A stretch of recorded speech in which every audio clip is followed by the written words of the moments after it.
Thank you so much. I want to thank OPUS also for having me here tonight, and then all of you for being here. Can you hear me okay? Yes. Okay, it's good. So there's two main points I want to make tonight, and I won't talk at you the whole time, and I think if there's time we should do an exercise too. But I'll make them up front, and then if you get really bored, then you can use them. The first point is I want to make the case that inspiration, more than alarm, more than bad news, more than just being bombarded with facts about how bad the world is, inspiration actually drives action more effectively. That's my first point. And the kind of inspiring I try to do when I teach has to do with storytelling. So we'll get into a little bit of that tonight too.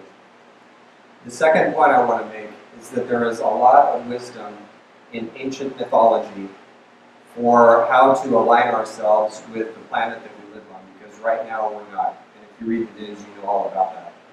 So that's the second point I want to make. And I'm going to give you a lot of examples too. And although the material announcing this talk says myths, if you'll indulge me, I'm going to work in a couple of folk tales and fairy tales as well as we go. So that's what I wanted to really get to tonight. And also have some discussion so I don't just talk to you all the time. So a point of departure. A couple of months ago, I was in Hong Kong during a heat wave that had lasted about a month.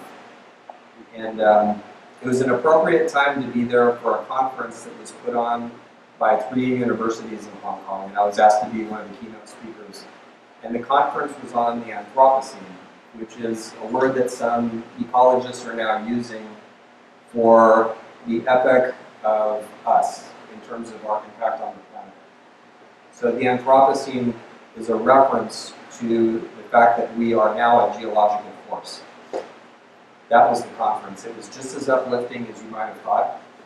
And there was a lot of information, a lot of good presentations, and good people talking, and facts to hear, and things like that. Very important stuff. What was largely missing, though, was anything inspiring or enchanting or uplifting or hopeful. So I tried to bring a little bit of that. And so one thing that I like to do, and here is the depth psychology part of me coming out a little bit, is I really like to look for the remedy in the disaster. I like to look for the signal and the symptom. I like to listen in on the message and whatever the mess is. And so when I think about that word anthropos, which I'm going to use as a point of departure for the rest of what I want to talk about, Jung had a lot to say about it here and there through the collected works. Anthropos referring in Jungian to the archetype of humans, but also the primordial being, which in a lot of mythologies is the creator of the world, right? And so for Jung, anthropos, one meaning of that is that it's an archetypal hint, foreshadowing, prefiguration of psychological integration. And so I have a quote I'm going to read you, very brief. There is in the unconscious, this is Jung writing, there is in the unconscious an already existing wholeness. The homo totus of the Western and the Chandian, the true man of Chinese alchemy, the round primordial being who represents the greater person within. And what I would like to look at is how can we use storytelling to liberate that wholeness? Is there a wholeness, an opportunity for wholeness, not just individual, but also collective in the Anthropocene? So that's where I want to jump off next. Now, to some extent, we are where we are because of the stories that we've told ourselves about how things work and who we are on this planet and how societies work and things like that. So one point that gets raised by Thomas Berry, for instance, is that we are between big stories right now. It's a time of transition, and Joseph Campbell talked a lot about this, particularly in his book on creative mythology. There's no big story to hold it all, according to him. According to Thomas Berry, what is the big story? And then irritating people like me come along and say, isn't a big story kind of dangerous anyway?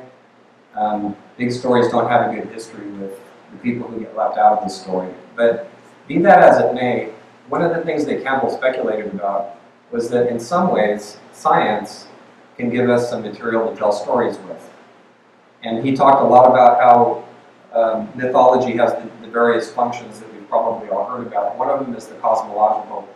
Mythology helps us make sense of our place in the world and the cosmos. And he felt that science had a lot to say about that, and I don't dispute that at all. But one of the things that we sometimes forget is that science, too, is a kind of story. With roots all over the place, including in colonization. That humans evolved to tell stories, that we became human by talking and listening around campfires and at the sides of rivers and creeks and seas, and that stories filter everything that we perceive, including facts. And so, a sub-point that I want to make right here is, if you're giving people data about how things are, let's say ecological data or environmental data, and it collides with the stories that they're telling themselves about how things are, they will not hear you. In fact, you might be making things worse because they're going to reject you twice as hard. So a little bit more about that as we go. So if we tend the story, Howard Kleinville, who is a founder of something called ecotherapy, he talked about earth stories that we can tell each other. If there's time, I'll say a little bit more about that later, and we might even get to practice a few of them. If we do that sort of storytelling, we can bring in the science and include it, but have a different understanding about our place in the web of life. So, some years ago, I got interested while I was teaching in the Bay Area in activism.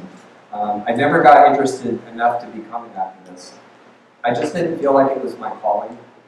I didn't feel anything inward to pull me into that, but I really admired the work that was being done by people I knew who were activists. So a lot of my students in the Bay Area were activists. A lot of my colleagues, my relationship partner at one point was an activist and kept trying to pull me out in the streets, resist, but say, no, but I appreciate it.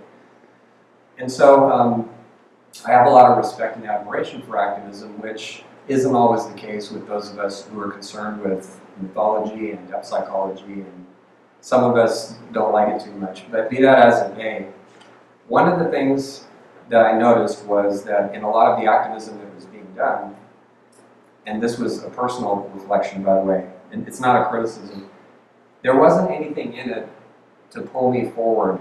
There wasn't any vision of where we were headed.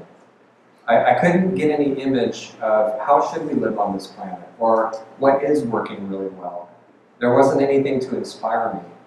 It was, for me, it was all about what we were against. And we know what we're against. We're against injustice and racism and pipelines in the wrong places and stuff like that. So that was a problem that I had, and I started to get interested in what is available for those of us who aren't activists, but still want to do something, still want to make some sort of a positive difference in the world. Those of us who will never march, who will never protest, who will never go to big mass actions, how can we support people who do, but because they're keeping our rights alive, but additionally, what contribution can we make? And that's where the story piece comes in. And so, there's a word I coined when I started doing classes here online to experiment with these ideas, because I thought, well, I shouldn't just write about this and learn about it and talk about it. I should bring people in and then let's work together. So, for the heck of it, I coined the word enchantmism. And enchantmism refers to different kinds of not only storytelling, but work with images also, and even movement and dance, in a way to bring some sense of where we can go, some sense of inspiration. Let's go here. This looks good. We like this. And so it's not meant as so much of a replacement of activism as it is an alternative for those of us who still want to do something. So to put it in somewhat different terms, what I was looking for was a post-heroic form of action in the world. And I should, at this point, admit to a bit of a bias. All praise for Campbell's particular take on the psychology of the hero as an individuator, as somebody to show us how to do that. Campbell's take as I read the myths and then I compare hero stories to what Campbell tells us about them, his take on it is very uplifting for me. It doesn't completely match what the heroes I read about do. In other cultures, heroes are thought of as tyrants. They're thought of as huge, powerful people, demigods, what have you, who sometimes make a mess and do a lot of damage. And so where my bias comes in is I grew up in military families, and I saw the effect of hero psychology in the vulgar sense, in the unenlightened sense, on both my birth father and my adopted father, and it was devastating. That kind of heroism destroys lives, and so I have a lot of caution about the model of the hero. And having spent 6 years doing men's groups for people who committed violent crimes, some were soldiers, a lot of them weren't. They committed violent crimes, they went to jail or prison, they came into our groups, and then I worked with them. And I actually taught them the hero's journey to facilitate their work, and they loved it. But at the same time, there was a lot of emotional fallout that they went through, realizing that, like me, they had been jammed into a very narrow understanding of the hero. Very narrow, very hyper-masculine, very emotion mutilating, and had sustained severe damage, and then all of their relationships were damaged too. So in a way, I got to see the shadow of the hero up close, not only by growing up in a violent home, but also through working with men during that 6-year period where I did groups 3 times a week. I went to court twice a week to represent the men in my program. So I got to see how that actually looks on the shadow side. So another motivation for me is I think about activists and the risks that they take, and I see them in some ways as the true heroes of our culture, the genuine heroes that are out doing things, but I also see the damage that they suffer and the lack of self-care that they sometimes have and other things too. And so that's part of what got me interested in this idea of what's the alternative? Is there something that we non-heroes can do to make this a better world? And is there something that people who are burned out on being heroes can do? So when I launched the Enchantment class, we're going to have another one coming up in April, by the way, so if you're interested in it, keep your eye on the public programs page. We're going to announce it this week. But when I launched it the first time, about half the class were people who had actually been activists, but they were burned out. They were sick of fighting things in Washington. Some of them were getting older and they didn't want to go out and have their bones broken by the police and things like that. Or they were just disillusioned. And then about the other half were people who just weren't interested in activism. So we did storytelling to see what that would do. One of the things I learned from this experience, and I'll say a little bit more about it as I go, was there's a huge amount of untapped energy in what looks to activists like an apathetic public. I've learned that it's not necessarily an apathetic public. It's people who don't like ordinary activism and don't know what to do. So we gave them an opportunity to do something different, tell stories, reinterpret myths, and see where that would be helpful. And so where ecology comes in is our current planetary situation, and people were worried about global warming, and so they wanted to do something positive about that. So we had some people in the groups putting together projects for addressing that. So in a way you could think of this as, I sometimes reference The Lord of the Rings and other works of fantasy as I teach this stuff, because I like stories so much. And so I think of enchantivism as activism for hobbits. Activism for those of us who aren't great kings, who aren't powerful wizards, who don't command vast armies, but we still want to make a difference of some kind. We just want to do it our way, in an introverted way. Right? So before I get into the enchantivism piece more, I wanted to dwell for a moment on why story. What's the big deal about story? There's a lot of attention being paid to it right now in the corporate world, and there's a lot of research money going into it. But story is something really that's primal. Somebody called us Homo neurans, and I like to fantasize when a day comes, I think of it as a when rather than an if, but I could be wrong about this. When a day comes when other species who live on other planets finally contact us, they'll say something like, you're known as the storytellers of the galaxy. You're the beings who go around and you perceive things and you look at things or you listen to things or whatever, and then you tell each other about them. That's how we kind of hold you in the Encyclopedia Galactica, the humans are the storytellers. Maybe that's a conceit, but I like to enjoy that fantasy. But in any case, story's primal. At age 1, a baby can pretend to put a doll to bed. Poor kids play in the dump. It's something that we do. It's intrinsic to our humanity. We spend half our life daydreaming. We spend a third of it dreaming stories. And one thing that I actually don't like about Maslow's famous pyramid, it does a pretty good job of saying we have these physiological needs that we need to satisfy and safety needs and these needs and that needs and all that. But where's fantasy? What about the need for enchantment? So, which reminds me, if you go to my website, which is just my last name, chalquist.com, if you look at the menu, the last item is Declaration of Enchantment. And I just, in a fit of, I don't know what it was, pretending to be a charter writer, I think, I listed it as the basic rights of being enchanted. Because I've come to feel that if we don't live in a state of enchantment, not all the time, certainly, and we have to make room for disenchantment, which is also an important psychology. But if we're not living in some magic, then something's wrong. Something's wrong. So, story in terms of engaging people. If you tell a little bit about yourself to people that you want to convince of something, they're more likely to trust you than if you don't mention anything about yourself and just try to debate them or give them facts. Storytelling can be better in some settings anyway than arguing or preaching, because nobody's made wrong, and yet attitudes change.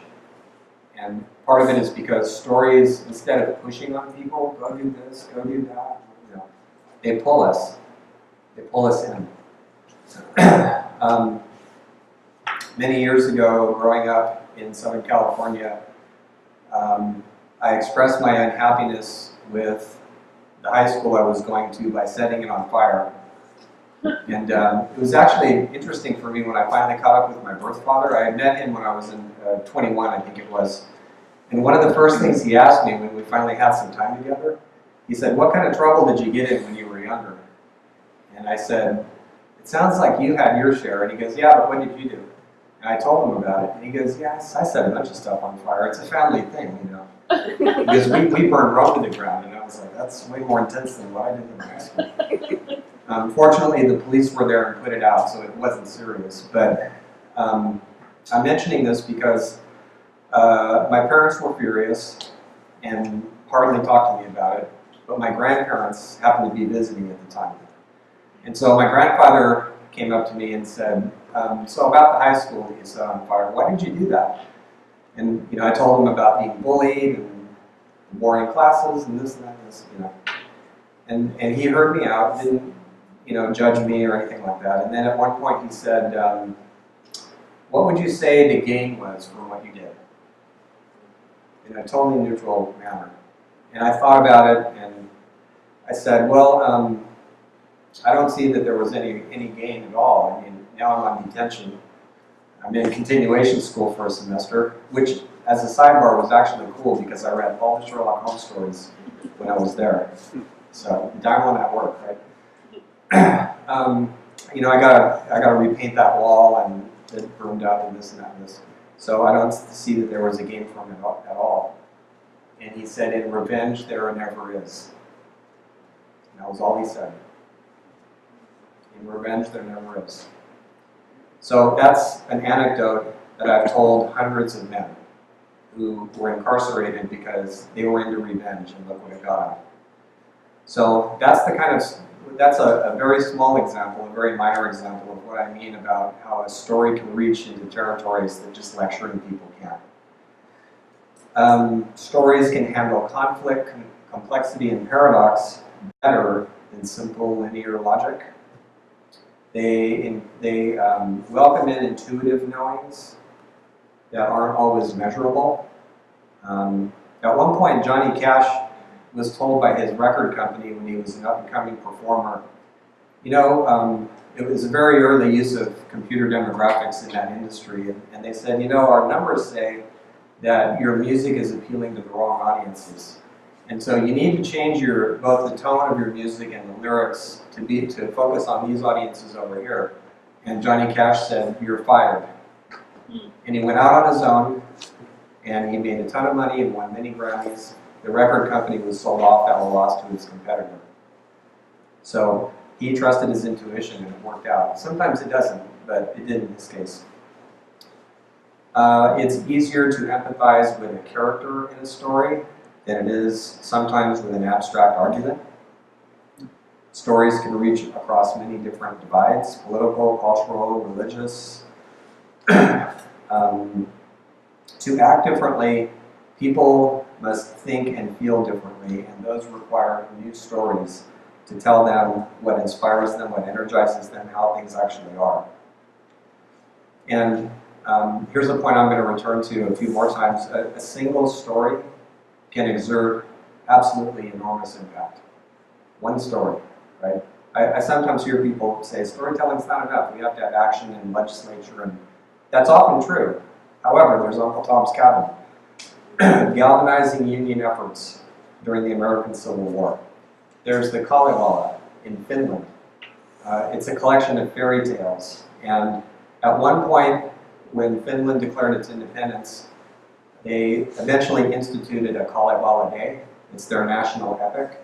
And when Elias Wernbrough, who was just a country doctor who collected bunches of fairy tales in Finland, when he put it all together into this epic and he published it, people were coming up to him on the streets saying, thank you for giving us back our heritage.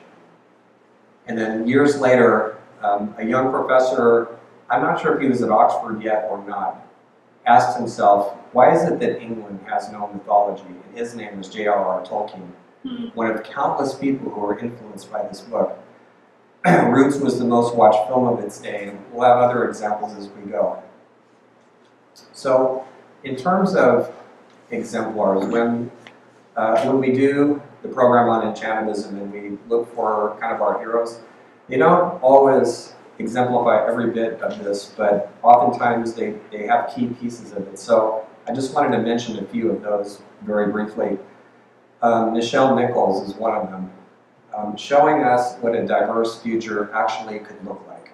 She was going to quit Star Trek at one point, and Martin Luther King talked her out of it. Thank God. There's somebody who's still with us, Jacqueline Susskind. She's a poet who writes on demand. So she has, I don't know if she still does this, but in the past she had a little booth up in Northern California and with a sign on it that said poems. And you could go up to her and say, can I have a poem for this or for that? And she would write you one on the spot, right? So this guy came up one day and he said, you know, I need a pretty serious poem because my wife just died. I'd like a poem to remember her by. And so Jacqueline Susskind wrote a poem that was very moving to him. And he asked her for another poem. And then they became kind of informal friends. It turned out that he was an executive officer at a logging company that was about to mow down a stand of redwoods that she, as an environmental activist, was trying to protect. So she talked him out of it. Not only that, he got interested in permaculture, which is the craft and science of growing things the way the natural world does. And so it's an alternative to monocrop agriculture that can be so input intensive and destructive of landscapes if you do it in certain ways. But I want to stress the point that this change came about not because of a protest, but because she wrote him a poem. Right? I could mention Dave Dutt Patnaik, who's currently probably the most popular mythologist in India.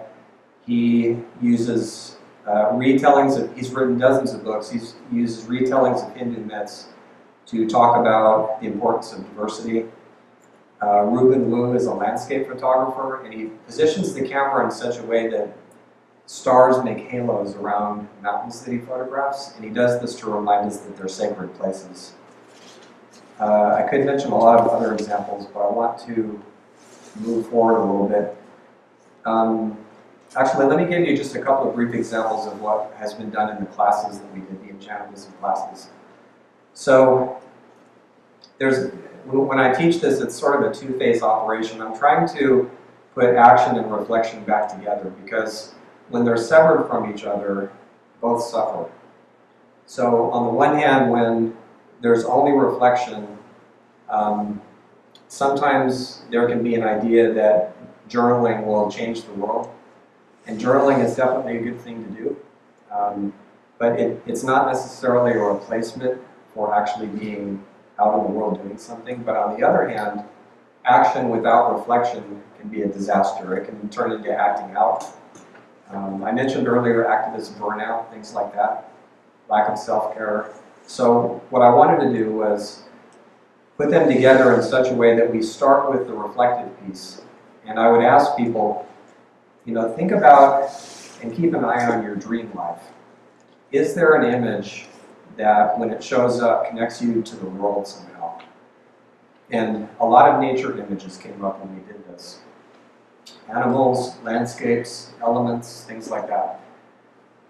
Sometimes it took the form of simply noticing a news story that would bother people. So I have a friend who created a horse sanctuary because she saw one of those newscasts of horses being hunted, and it went right into her heart, and she wanted to do something about it. So she did. She built a sanctuary ranch for wild horses. It's up in Lompoc if you want to go look. It's called Return to Freedom. In this way, we start with the internal. We start with the dream or the event that happens, something that really gets people going. And it's usually a particular thing, right? And then we tend that, we reflect on it. Some of Steve Eisenstadt's dream tending techniques come in here, that kind of work. And then as we do that work, it gradually shades over into, now how can I respond creatively to what's actually going on in the world? And so the form that this often took in the Enchantism classes was storytelling. So I wanted to mention a couple of examples. There was an engineer who was in the class, and he and the people in his company were really bored by the leadership training they were getting. That often happens when you bring consultants in from outside and they don't know the corporate culture, and there's a misalignment. And so they were all falling asleep in their mentoring classes. So he said, well, what if we use examples of mentorship from myth? Examples of where people really get mentored. And of course, the word mentor itself is Athena, right? In the Odyssey. So what if we do that? And so he began having conversation circles, informal ones, where the people in the groups would, at first it was senior management and then it spread. They would talk about, well, I read in the Odyssey, or I read in Ovid, or wherever it was, this example of leadership that really inspired me. And so out of that came techniques for mentoring. And so these mentoring circles began to grow. And last I heard, I think they were moving beyond the company itself. So that was one effect of this. There was a middle school teacher who drew on mythology to give students who were living in ecologically damaged areas important lessons in emotional resiliency. Lots of examples of that in myth. A psychotherapist I know designed a whole workshop/festival in which people would write stories about their experience with mental illness, with no diagnosis or anything like that, and other kinds of trauma as well. And they got practice actually coming to voice around the things that were bothering them, and then they had music and food and told myths that paralleled what their experience was. And then there was a writer who was planning an earth-honoring holistic center at the edge of a forest. I need to catch up with her and see what she did with that. So in all of that, there is something that I think of as applied folklore.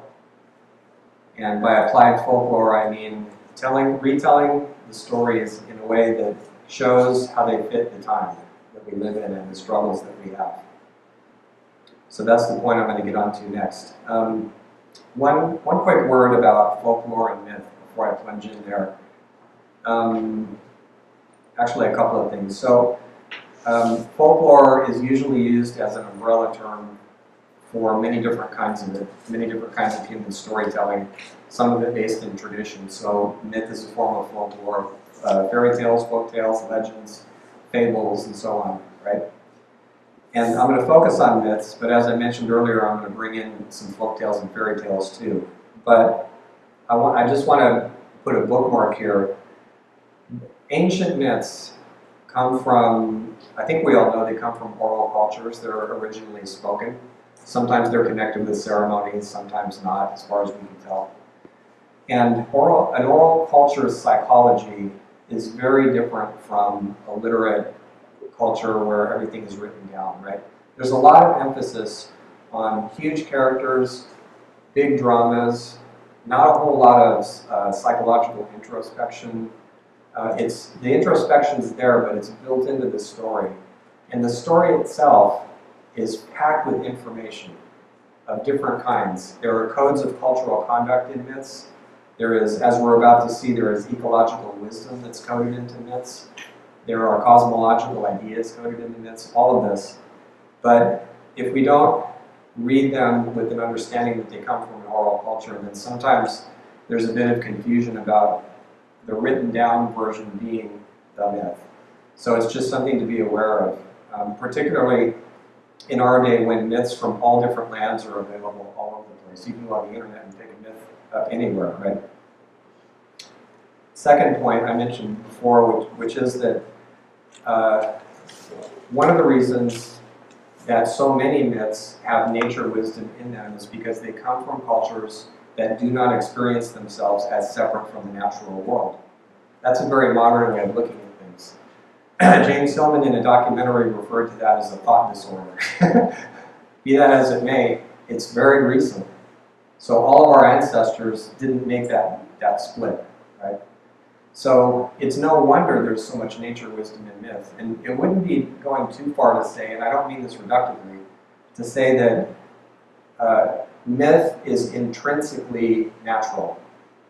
It's intrinsically interested in the natural world, even when the natural world only looks like a backdrop to a particular telling. So that's something to bear in mind too. A third point I wanted to make is, in the journal that was mentioned earlier, Immanence, one of the things we look at when people submit articles is we want to make sure that they are not making themselves experts on other people's myths. We're done with that. That never served depth psychology or anthropology or any of the other Western disciplines well at all. It was an act of colonialism. And we still fall into it, but at least what we try to do is to take the stand of, here's a story that comes from elsewhere, and this is what I bring to it. This is my partial way of appreciating both the story and the culture that it comes from. So when I retell you a few of these nature myths, that's where I'm coming from with it. I am in no way making myself an expert, and I'm certainly not trying to say this is what the myth means. We don't know what it means. Oftentimes the people in the culture where it originates don't know what it means, because it was their ancestors that told it, right? But even so, they're the first people that we should go to if we want to know what they think it means, right? And then the last thing I would mention, this is something that it's kind of speculative on my part, but it's part of the bias that I bring to all this. So in Myths Among Us, which is the myth book that I just published, I mentioned my opinion that I think I like the image of myth as something that has a life cycle. And so different theories of myth look at different parts of the life cycle. So when a myth springs up from somewhere, I tend to agree with Campbell on this point that it tends to arrive as a visionary experience, or it's a dream, and then somebody tells the dream and other people resonate to it, and they start telling, and it kind of spreads out, right? So those theories of myth that look at the visionary, imaginal, experiential aspects of myth seem to be focusing on a myth when it arises. And then some time goes by, and if people resonate to it, which is the great test of whether it actually is going to become a myth, If they don't resonate, then it just becomes something else or it dies, right? But then institutions get built around it, rituals, different kinds of dogma, that kind of thing. And so all the socio-cultural theorists of myth tend to look at that part of the life cycle. And people like Elizabeth Van Diver say things like, and lots of people before her too, many myth theorists say, so a myth is full of social codes and behaviors and mores and stuff like that.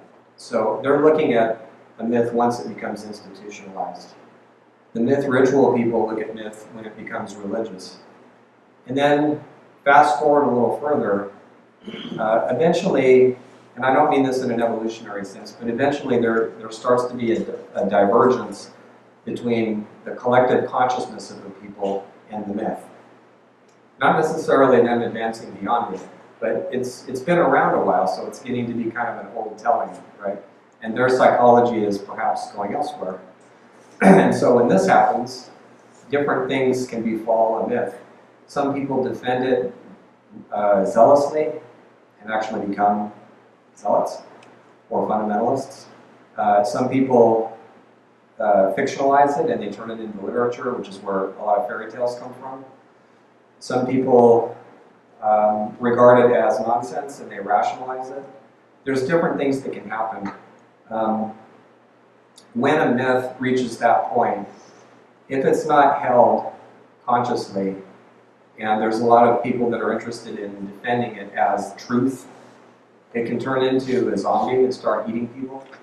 I actually think that's kind of the zombie apocalypse path of myth, right? It becomes an ideology, and then it can be dangerous.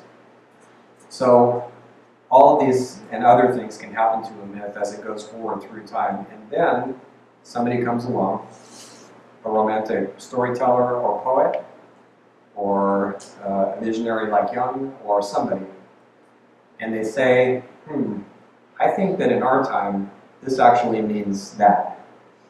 And they rejuvenate it, and they bring it back to life. So I'm not sure that a myth ever really dies. I think probably everybody who knows it would have to die off before that would ever happen. But in any case, there's always the possibility that a myth can be rejuvenated by being made relevant to the time that we live in. So we'll see if we can detect some of that in the nature myths that we're going to hear about right now, actually. And then we'll take a break and come back and hear a little bit more. So, one last point to make before I bring up some examples. For me, one of the fascinating things about folklore in general, but myth in particular, is that you don't have to believe it literally for it to be powerful. So there's a Chinese researcher, Li Yang, who loitered in front of temples to Nuwa. You could think of her as sort of if you're not familiar with Nuwa, a Western possible parallel might be Sophia, the wisdom goddess, also a creator goddess in Gnostic myth. Nuwa created, in Chinese myth, created human beings, possibly the world. I'll tell a little bit more of her story later, but what the researcher did was she asked people going into the temples, do you believe in Nuwa? And most of them said no. And she said, then why are you here? And they said, because it's such a great story. Because I like Nuwa, because I grew up hearing about her, because it makes sense, because of this and that and this. So there's something about myth that hovers between fact and fiction that makes it fascinating. So that's why I tend to seize on it as something that can create a gem. So, actually, let me halt here and ask if there's any questions about anything I just said, and then I'll go forward. Questions or comments? Yeah? Could you say the name of the Indian person that tells Hindu stories? Devdutt, D-E-V-D-U-T-T, Patnaik, P-A-T-T-A-N-A-I-K.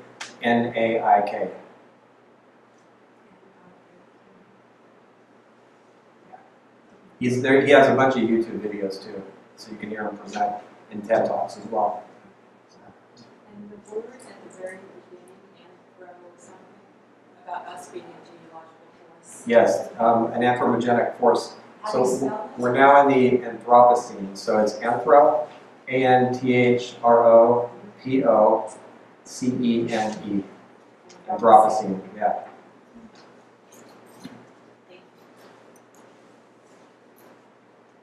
Any questions, comments? We good? All right. It's kind of warm in here. Speaking of the Anthropocene. Do you want us to get you water? No, I'm good, thank you. I got a little bit right here, actually. So, so much to get to. Who do I start with?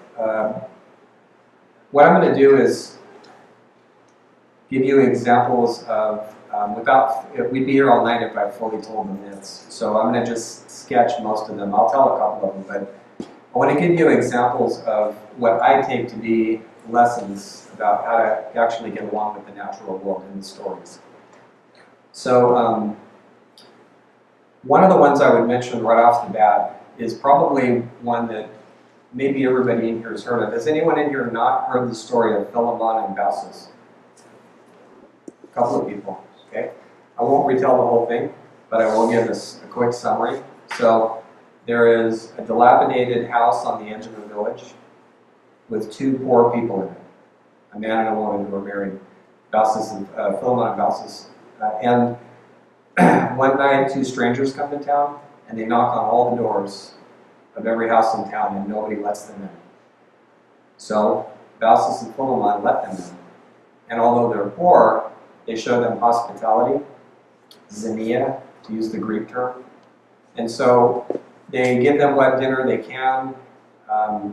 I like this story because it's so dreamlike when it's told properly, which I'm not doing, I'm just summarizing. But at one point, they have very little wine to share with their guests, but the wine glasses, like in a dream, start refilling themselves automatically. And Baucis is, wow, what's that? And so as they talk a little bit, there's two of this. There's a very tall stranger and a short one, and they probably don't look like this in the original story, but I always like to picture them as kind of like mysterious and hooded. I don't know if they have hoods on or not, but like a couple of Jedi. And the tall one doesn't say much, and the short one does a lot of the talking.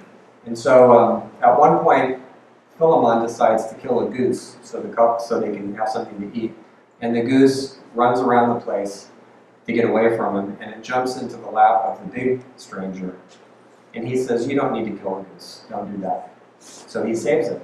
Right?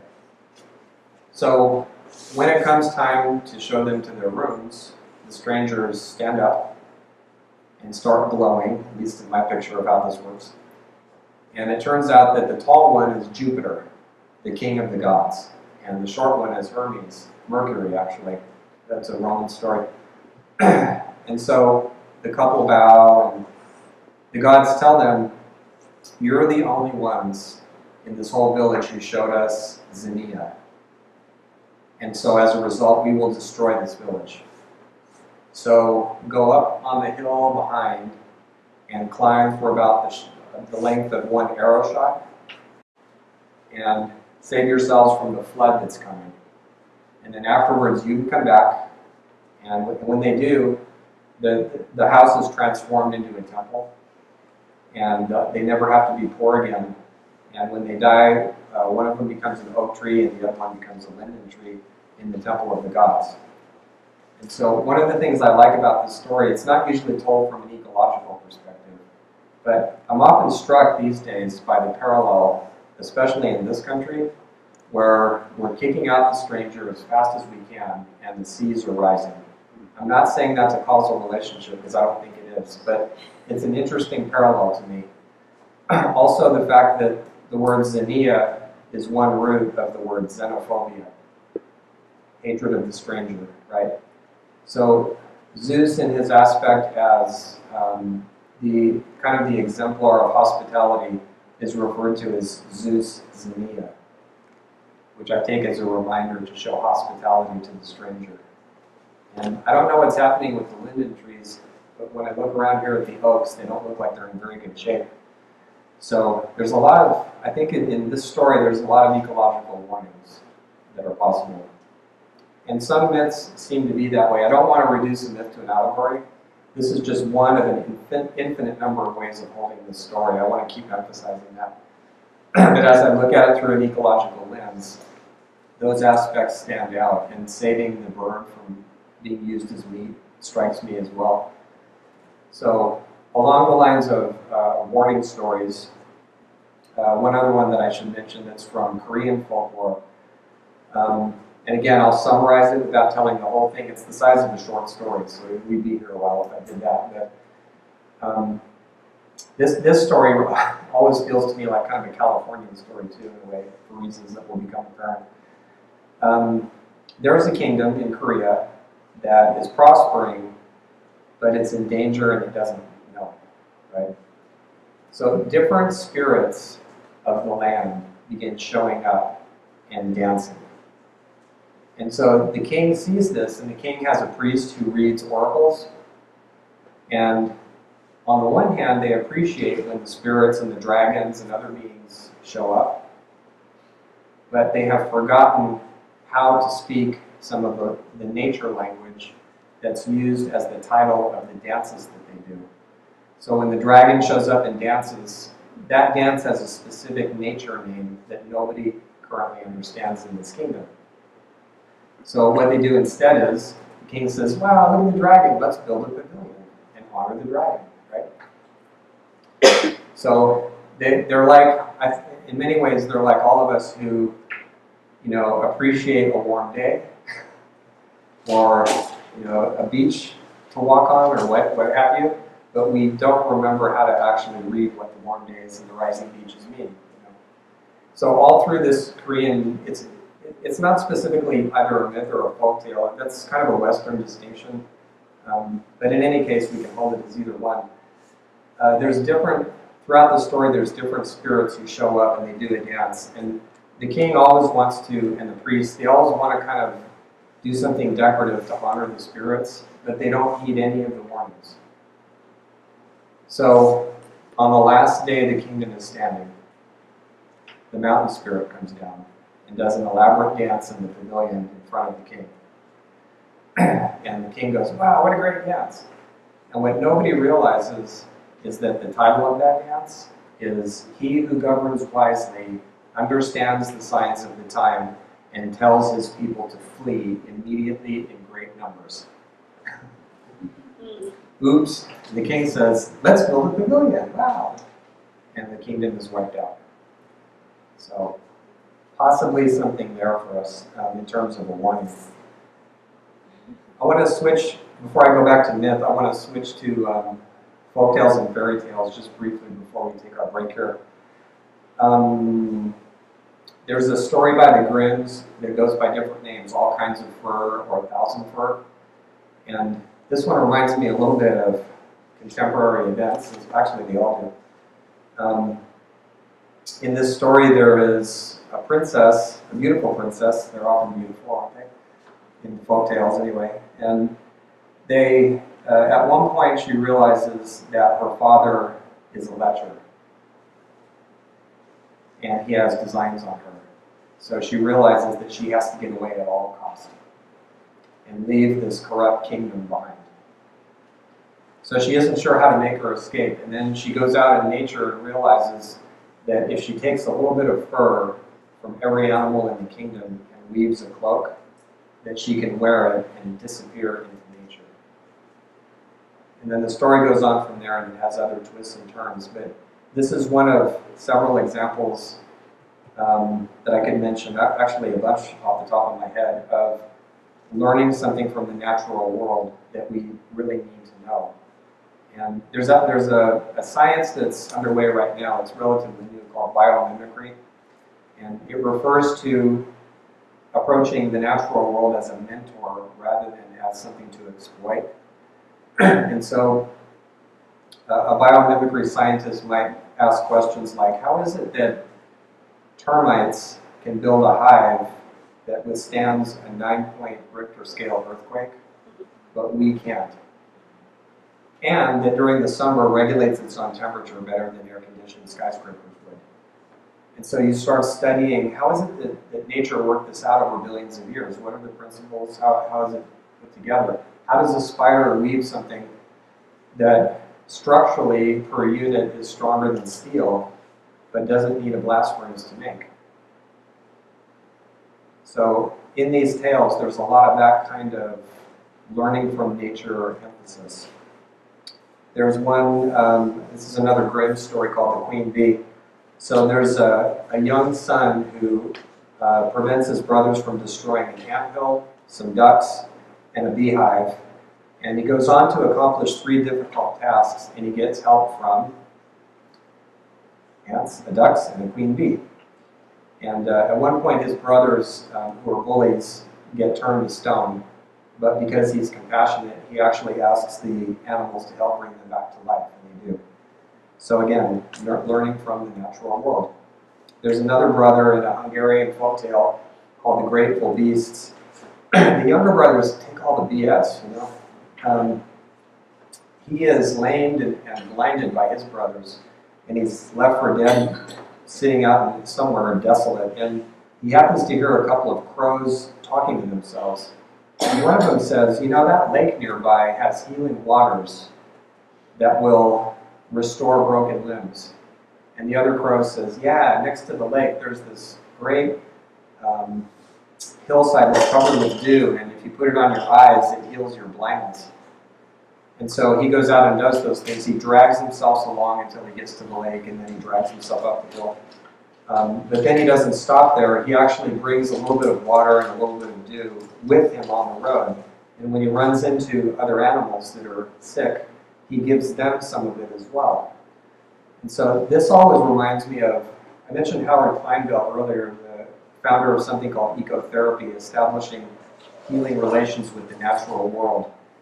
And this story always reminds me of that, how nature contact is healing for us, but it's not just us getting it from the natural world, it's also participating in a relationship so that we're listening to who in the natural world is suffering so that we can do something on their behalf as well. So in many of these stories, folktales in particular, there's an emphasis on reciprocal relations with nature rather than it just being in one direction or the other. So I think that's something we can learn from. This seems like a good time for a break. So should we take, how long do you think? 10 minutes. 10 minutes. So I'll start up at 15 till. I'll see you in a few.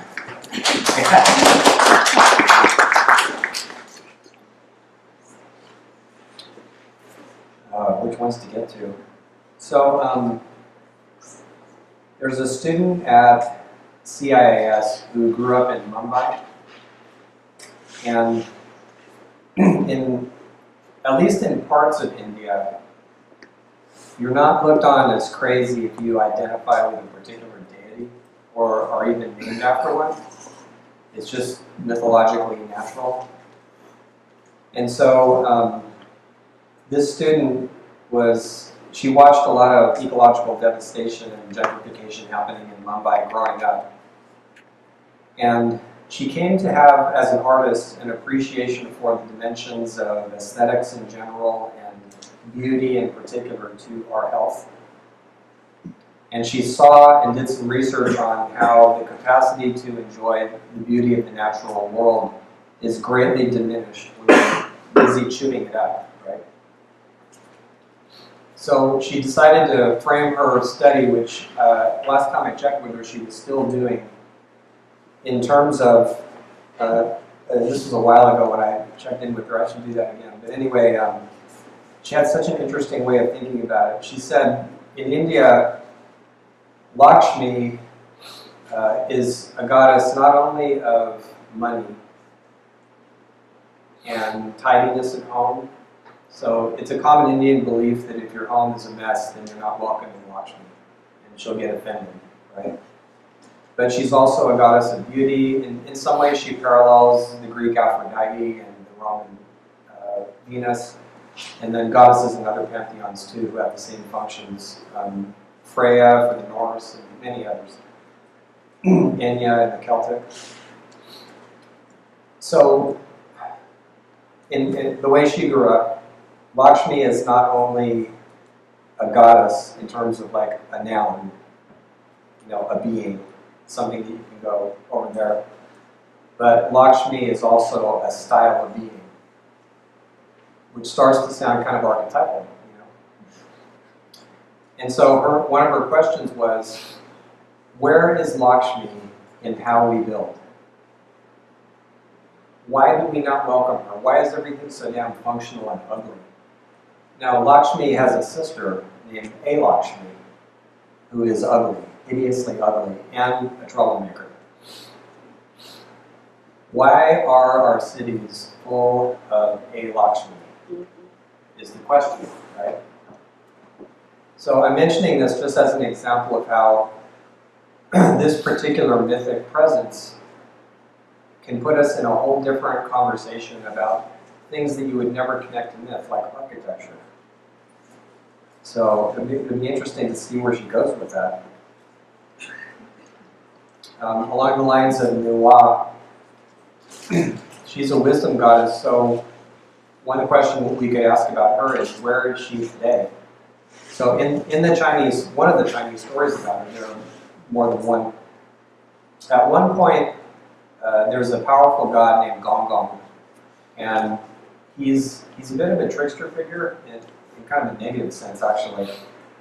And he has a big fight with his father, and he butts his head into a mountain and he destroys it.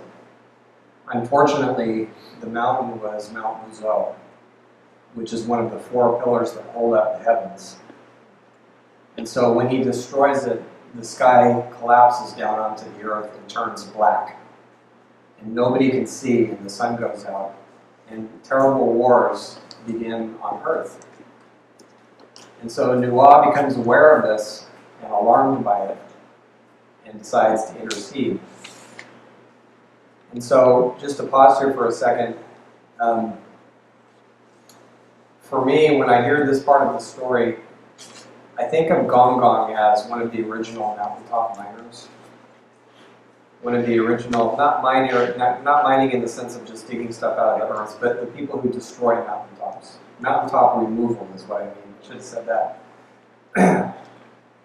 He removes the top of an entire mountain and the sky turns black. And if you've ever been in Beijing when the sun doesn't rise because of the smog, you know what those people saw, right? This myth is thousands of years old, but it perfectly describes what we're facing. So Nuwa comes along, and she indulges in a complex alchemical procedure involving the 5 elements of Chinese lore, and she creates a kind of medicine for patching up the sky, because when the sky fell down, there were holes punched in it too.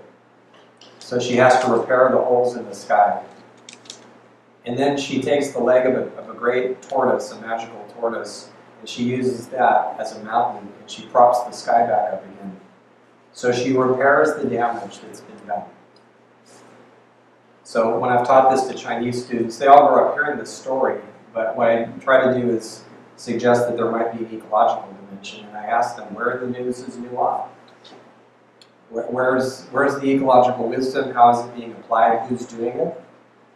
Which ecologists, scientists, activists are actually doing the work of Nuwa? What can we learn from this story, right? So there's another example.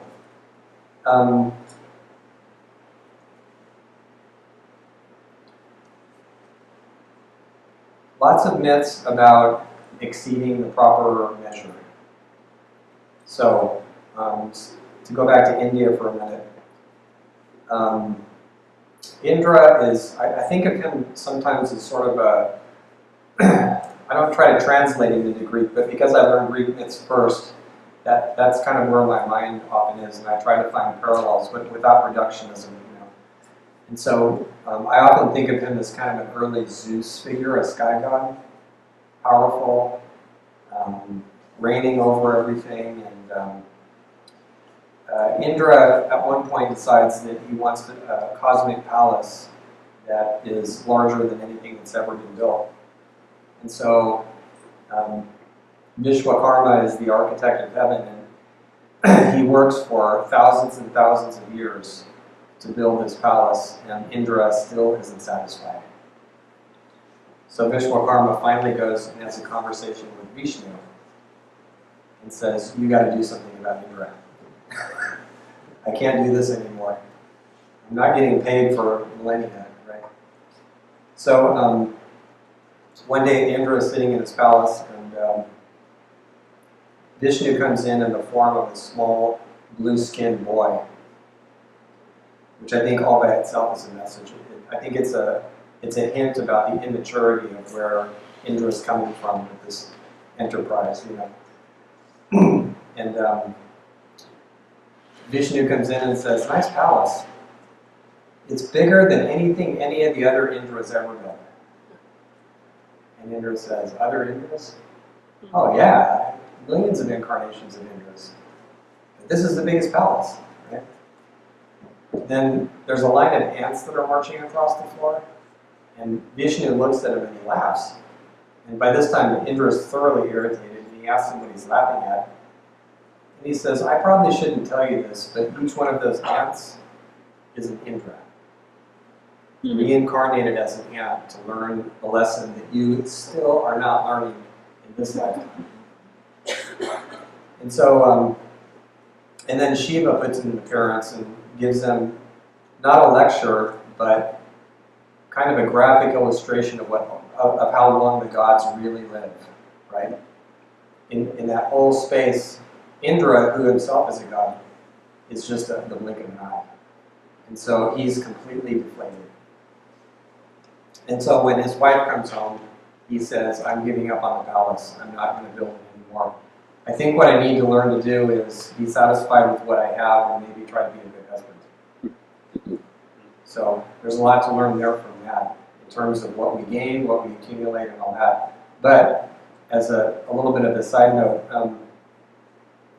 I was talking a little about this story in the Bay Area.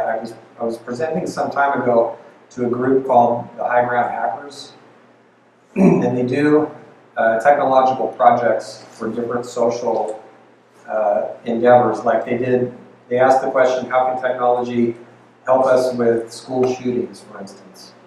Or how can it help us with this or with that problem, right? So they try to actually apply it somehow to things that are bothering us as a culture. And so they asked me to come and do a piece on mythology and technology, and that was one of the many stories that I told them.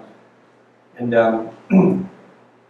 at one point, because I knew that in Hindu culture, oftentimes Indra is thought of as one of the more narcissistic gods.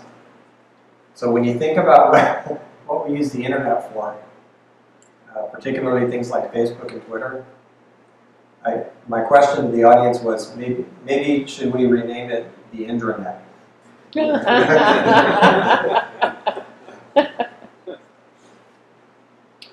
So, the story of Psyche and Cupid. Psyche has to go on a journey. She gets initiated in many different ways, frustrated by her mother-in-law Venus.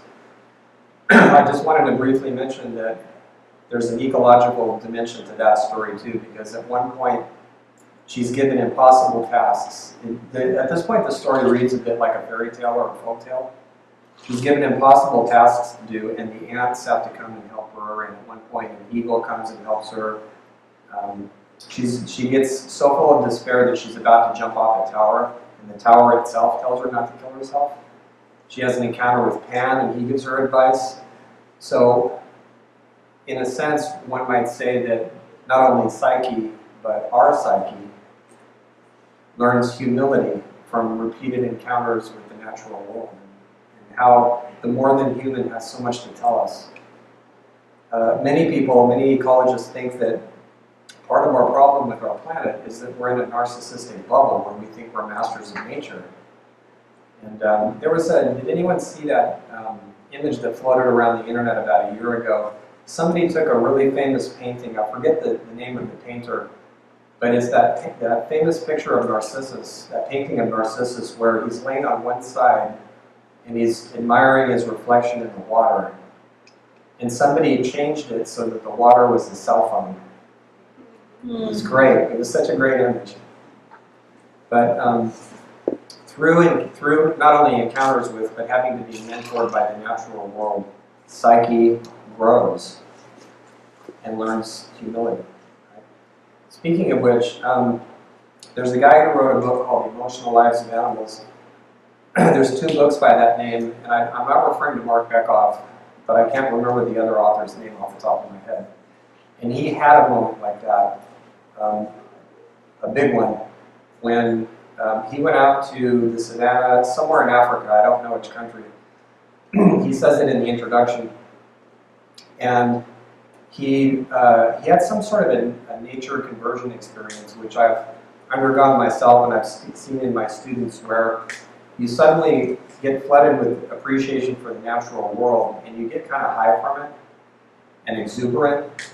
And all of a sudden, you kind of think that the whole world is speaking your language instead of you having to learn to speak its language. And it's very inflating. And so that kind of happened to him. So he went out with the elephants, and there was a band of elephants right in front of him, out in the grass about this high. And he had a moment of rapture, and he was calling out, Ganesha, the elephant god, and doing this kind of worshipful thing. And the big bull elephant in the front waggled its ears, which he thought meant, Ganesha's talking to me, which in elephant language means, get the hell away from us, right? So he didn't, and it charged him. Elephants run 40 miles an hour, right, when they're mad. So he ran away, and fortunately he tripped and fell, and the elephant lost him in the tall grass, and so it went back to the herd. But that was his puncture of that kind of inflation that sometimes happens to people when they get enamored too quickly of nature and forget that nature is its own place. So anyway, when I think about the Psyche story, I see how much for granted she takes the natural world until she actually needs something from it. And then it's so generous. There's a beautiful essay that Alice Walker wrote where she says, when I really appreciate the wildflowers that grow in my yard, then for some reason, the following season has twice as many wildflowers for me to appreciate. So I often have wondered whether something that Jung wrote, I think it's in Psychology and Alchemy, but I always forget for sure, might apply to nature as well. Jung wrote, the unconscious turns toward us the face that we turn toward it. The unconscious turns toward us the face that we turn toward it. If we're trying to mine it, or penetrate it, or fight with it, or whatever it is, it reacts that way toward us, right? But if we go toward it with hospitality, zinnia, then we have a different relationship with it. And you can see that in how your dreams transform if you work with scary characters in your dreams.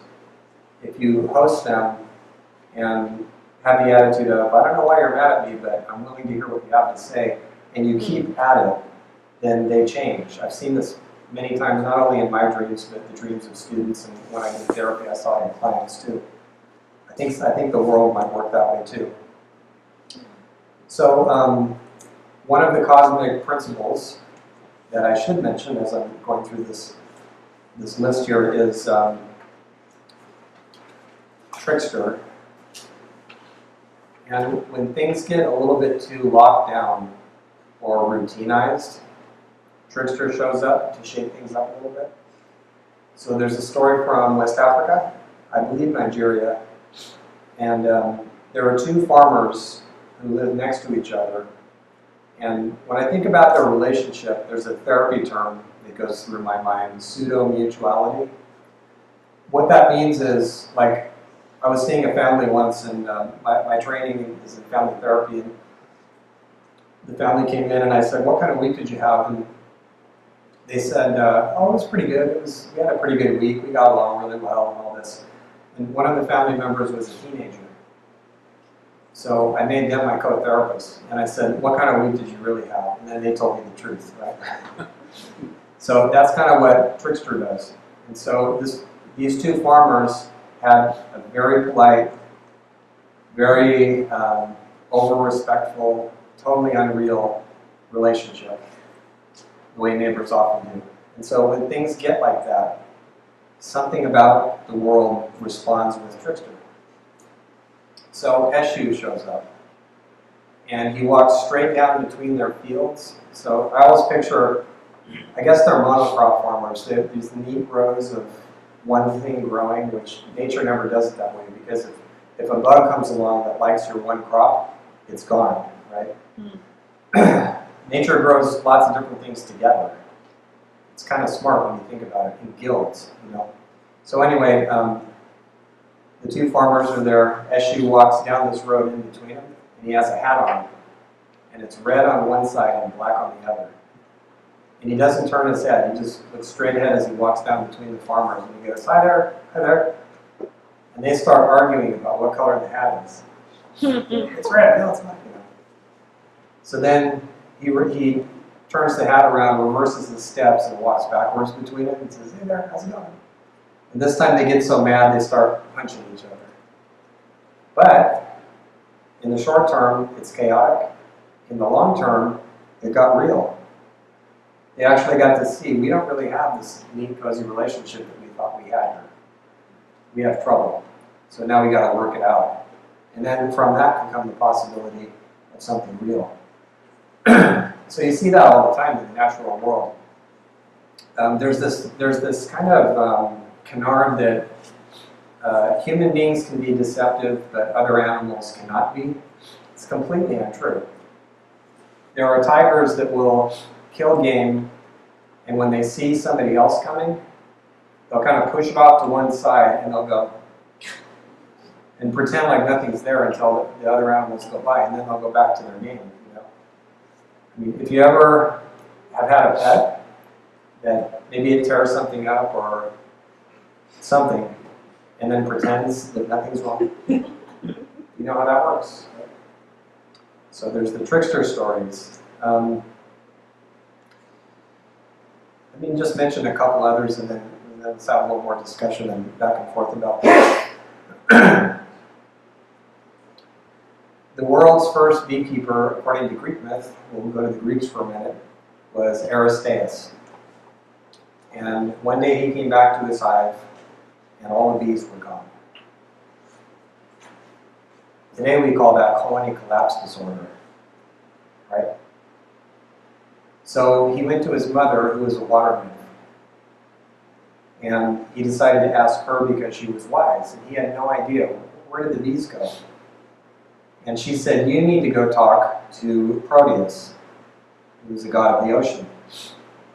So he goes to Proteus, he holds him down, because that's what you have to do if you want to talk to Proteus. Menelaus found that out in the Odyssey. And then Menelaus says, the reason that the bees are gone is because, you remember that woman that you chased after? The one who didn't want you and wasn't interested in you, but you chased after her anyway? Her name was Eurydice. And she stepped on a snake and died because of what you did.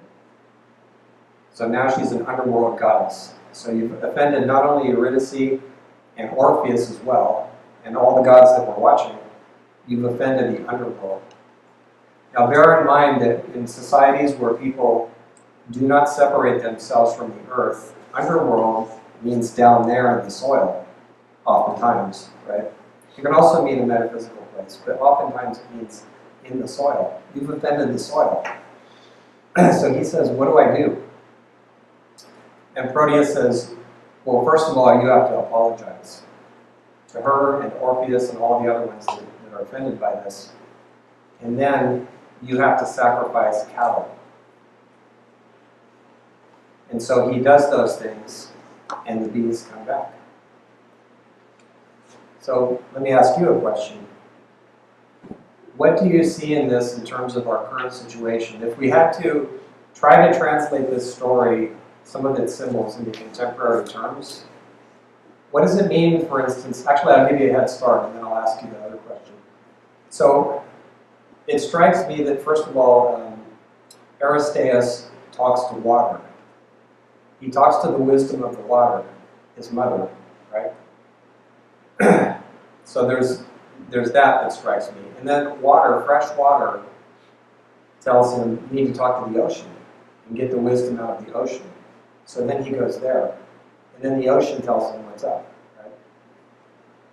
So, about the cattle that he has to sacrifice, does this myth tell us anything about our current situation? If we translated it into contemporary terms, what might be the guidance in it?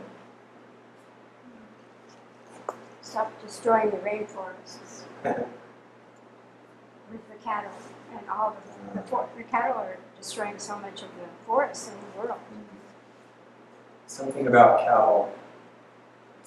What else? Reversing the climate change. How? Steps that you should take.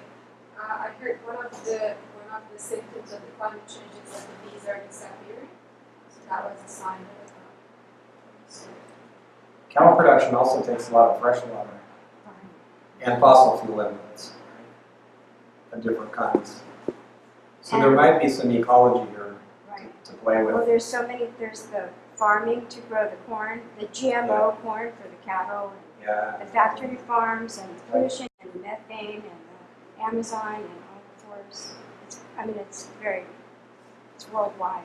So although the people who originally told these stories could not have predicted our current situation, there is so much ecological wisdom packed into them that it's not surprising that these stories remain relevant.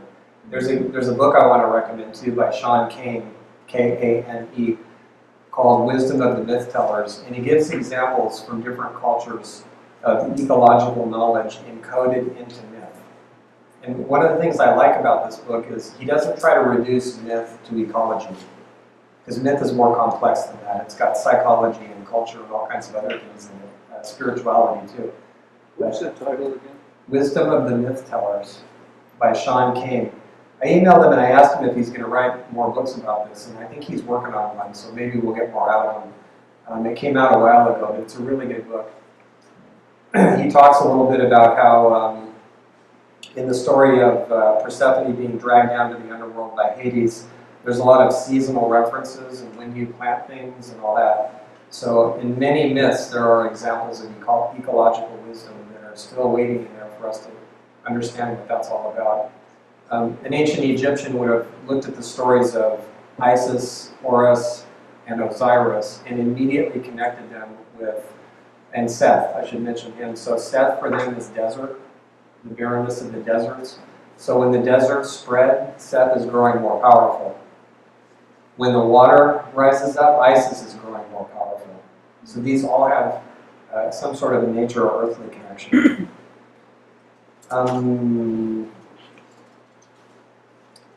Let me say one last thing, and then I'll take some questions. I have this pin on that you probably can't see from there, but it's Earthrise. And so I think we all know that less than a year before Campbell died, he had that Bill Moyers interview, and he talked about this image. He talked about it in other interviews as well. And he held it as a possible mythic image of our time. In those other interviews, he didn't say this on TV, but it's hard to get technical when you're being interviewed by Bill Moyers for a national audience. It's not really the time to go into the intricacies. So when you see the TV piece, you kind of get the idea that he's talking about this one single monolithic overarching mythology for all of humanity. But in his interviews, he said, I don't think one mythic system would hold all of that. But it could be that Earthrise is a mythic indicator. The technical term would be a mythologist. It could be an indicator of a new kind of culture that we're talking about that is planetary, but not monolithically planetary. More like planetary from the ground up. Grassroots, I'm paraphrasing loosely. And so my thought connecting Earthrise to all of this is that it could be that bits and pieces of whatever future planetary culture we would like to be a part of. A planetary culture that's locally rooted, that's ecologically wise, that is inclusive and just, that has real equity. You know, it seems to me that there are millions of experiments happening all over the world, in this country, in this region, everywhere, that head toward that kind of world culture of our desire, if I can put it that way. And borrowing from Jung a little bit, he was the one who pointed out to us, of course, that in the deep unconscious, collective as well as personal, it's not just the past. It's there, the old wounds and the old untold stories, but also stories waiting to be told. Possible futures. Some we shouldn't take because they're disastrous, but others perhaps that are waiting up ahead of us for realization and bringing into being, if we can just take all those experiments one story at a time and connect them. And so I think that's a possible power that storytelling together can have in terms of serving the kind of future that would actually delight us. And if nothing else, it can give us a capability which tends to go right out the window as soon as things get hard. One of the first things that happens when people are traumatized is they lose the ability to imagine anything better. And so if nothing else, our storytelling about where we would like to live and the kind of future we would like to be a part of could serve to bring us back on our psychological feet and get us animated once again and telling other people those stories and them resonating to it and seeing what comes of that. So that seems like a good piece for me to stop and ask for questions on. So,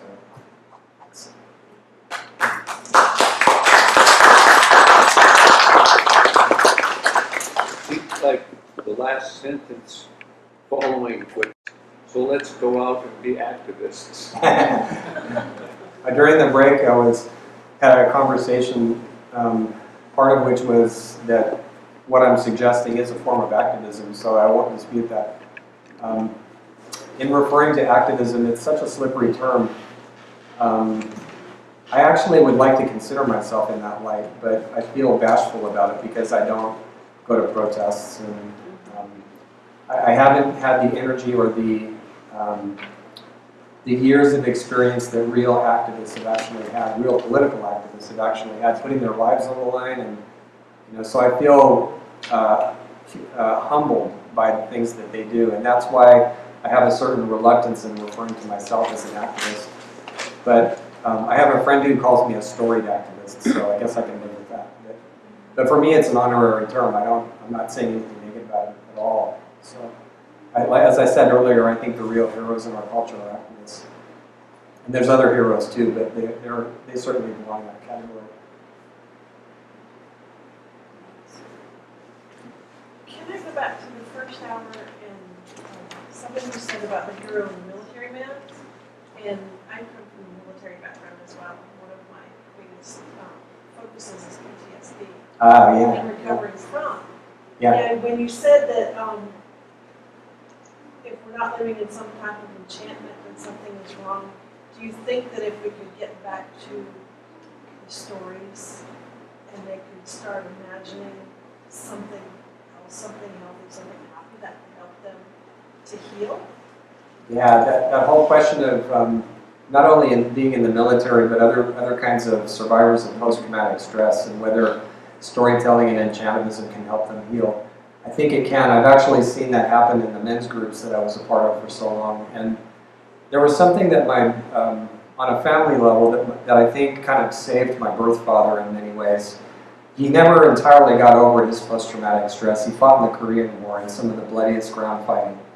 And I stayed up all night one night after I first met him, listening to him tell the stories of what happened. And they were not enchanting, they were terrifying, as you might imagine, But he had not told those to anybody before, and so that was part of the catharsis of it. Yeah.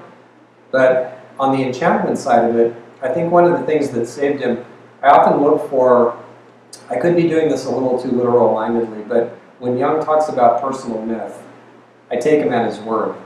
Mainly because he wrote a letter to somebody, Hans Schmidt, I think, I can't remember, where he identified Faust as his personal myth.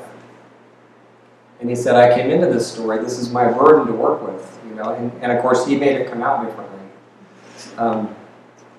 So in holding that idea, I often wonder about, does this myth kind of line up with that person's life, or what's my myth, or what have you, And so I got a hold of an edition of Sports Illustrated magazine in 1961, and my father was on the cover, and he was diving out of the sky. And I don't know, it must have been another parachuter that shot it, but he was, my father was a flight instructor. He was a pilot in the Marines, and then he taught me to parachute. Taught a lot of people to parachute, actually, including my birth mother. And so, in a way, he was Icarus, but a successful one. And I think that from a very early age, he knew he wanted to fly, and he did. And that's all he did. I mean, he did a lot of other things, but that was his main occupation, So even in spite of all the post-traumatic stress and what the war did to him, in talking to him, I could hear that there was some level of enchantment that was still alive in him. So I don't know that enchantment would necessarily be, I don't know that it would reverse all that, but I think it would help people deal with it. So I want to mention too, under the ecotherapy umbrella, there's a lot of work being done connecting combat vets with horses, dolphins, dogs and cats, and all kinds of different animals. Quite successfully done. And in YouTube, there's tons of examples of vets talking about what that has done for them. So, and it's really moving to listen to. And farmers. Farmers, yeah.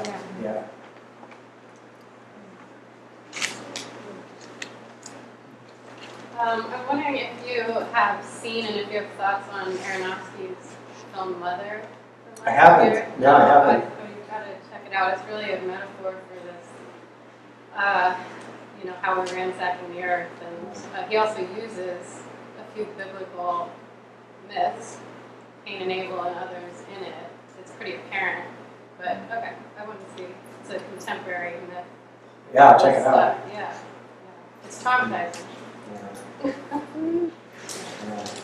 That's all one is on. Yes. That's a point that I should have made more strongly, I think, just now, which is that by enchantism, I don't want to be misunderstood to be saying just to tell pleasant tales or positive news or anything like that. What I mean is something more like what Tolkien talked about when he wrote about fantasy, that it's big enough to contain the terror and the rupture and the trauma and everything else, but it can still lead us to magic. He made a statement somewhere in his letters where he said, he's using the old word faerie, the land of the other world. He said, a faerie that has no danger in it, that has no risks, it isn't real. I mean, it's not psychologically real, something like that. But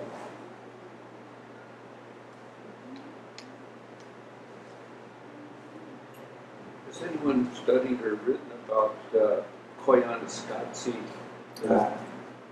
as Hopi myth, and whether it has some relevance to the earth, ecology? yeah, that film, Koyaanisqatsi, I don't know if anybody's made that connection or not. I haven't heard. But that'd be worth looking into. What was the name of that film you're talking about? Koyaanisqatsi. I can't spell it for you. Koyaanisqatsi. Yeah, SQATSI. It's a Hopi word. Yeah. Which means the life out of balance. Yes. And the Hopi are very strong that everything has to be balanced properly. Yeah. It's a trilogy, isn't it? What? Yes, it is. Well, yeah, that was Chalquist and Nichelle Nichols. The idea is that Koyaanisqatsi was basically about the United States. And it's really great, it's not even saying it's right, don't bother to summarize the plot, but, it has a huge amount of imagery in it. Yeah. Showing that the United States, one person summarized it very nicely, where are we going? We're going crazy. Yeah. I'm wondering about the myths that come from Hollywood and the movies. It seems like that's so current for us. So a couple of thoughts about that. There's a useful term that Ursula K. Le Guin coined, sub-myth. And in one of her essays, she talked about how, and she used science fiction as an example, but also movies and things like that. They don't have the full weight of myth because they don't have all the centuries of tradition and ritual and storytelling behind them. and they don't serve as sacred stories, and they don't engage belief in the sense that a lot of what we like to call myths, as Campbell pointed out, other people's religion, right? They're sacred stories that at least some of the people in that culture believed. But you don't believe Star Wars in the same way, right? So she thought that those media and types of storytelling that come out of Hollywood serve as sub-myths, which means they carry some of the emotional weight of myth, but they're not really myth. That was her way of holding it. And to that I would add something along the lines of, we know that when there's a basic capacity in the psyche that's repressed, then it reappears as a symptom. So if we don't have a conscious relationship to myth and all kinds of storytelling and what we could call gods or archetypes or nature spirits or what have you, then they reappear as symptoms. So one could interpret perhaps at least some of what comes from that world in that sense. But what I would add to that is the other side of it, which is that in some ways, what's coming out of a lot of that, and Will, you could speak to this way better than I could, reintroduces the stories too, in ways that actually bring people back into that realm. And they might not have heard the stories growing up or read about them, but then they get curious and they start looking it up, and then they work their way back to the original stories in many cases. So that might be an aspect of it as well. If the gods need to show up somehow, that's as good a way as any, perhaps.